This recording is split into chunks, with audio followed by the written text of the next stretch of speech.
पाकिस्तान में जी दुनिया भर के मामलात हो रहे हैं जी। हम पूरी दुनिया के अमन के ठेकेदार बन गए हैं। हमने अनडाउटेडली बहुत बड़ी अचीवमेंट्स थी। पाकिस्तान ने पूरी दुनिया में अपना नाम रोशन किया। और पाकिस्तानियों को की मिला?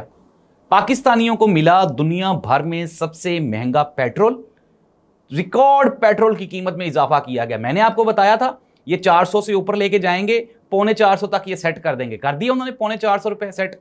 कोई बोल रहा है? कोई भी नहीं बोल रहा। सारे खुश हैं कि जी 12 रुपए सस्ता हो गया। और भाई कितना महंगा किया, कितना सस्ता किया, हिसाब करें, नीचे कमेंट करके बताएं कितना सस्ता किया। मेरा तो कैलकुलेटर ही जवाब दे जाता है। अच्छा, अब आ जाएं, ये महंगाई का तोहफा मिला हमें जनाब दुनिया में नाम मशहूर करने का। दूसरा तोहफा, रात को 3 घंटे की अनाउंस लोड शेडिंग का ऐलान कर दिया गया।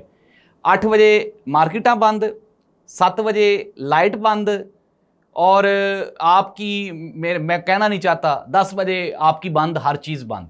10 बजे आपकी हर चीज़ बंद। ये है पाकिस्तान जनाब। और ये हम उस हुकूमत के शाना बशाना खड़े हैं जिसको लोग कह रहे हैं जी पूरी दुनिया में बड़ा नाम कर रही है। और भाई नाम के साथ साथ कुछ ना कुछ हमने आउटपुट भी निकालनी होती है।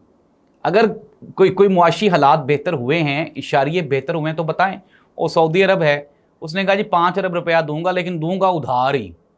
उसमें से 3 अरब डॉलर जो हैं वो दे देंगे हम यूएई को, 2 अरब डॉलर वो हमारे बैंकों में रख देगा 1 साल के लिए। साल बाद उन्हें फिर सानू कहना है मैं आधे पैसे वापस ले चले।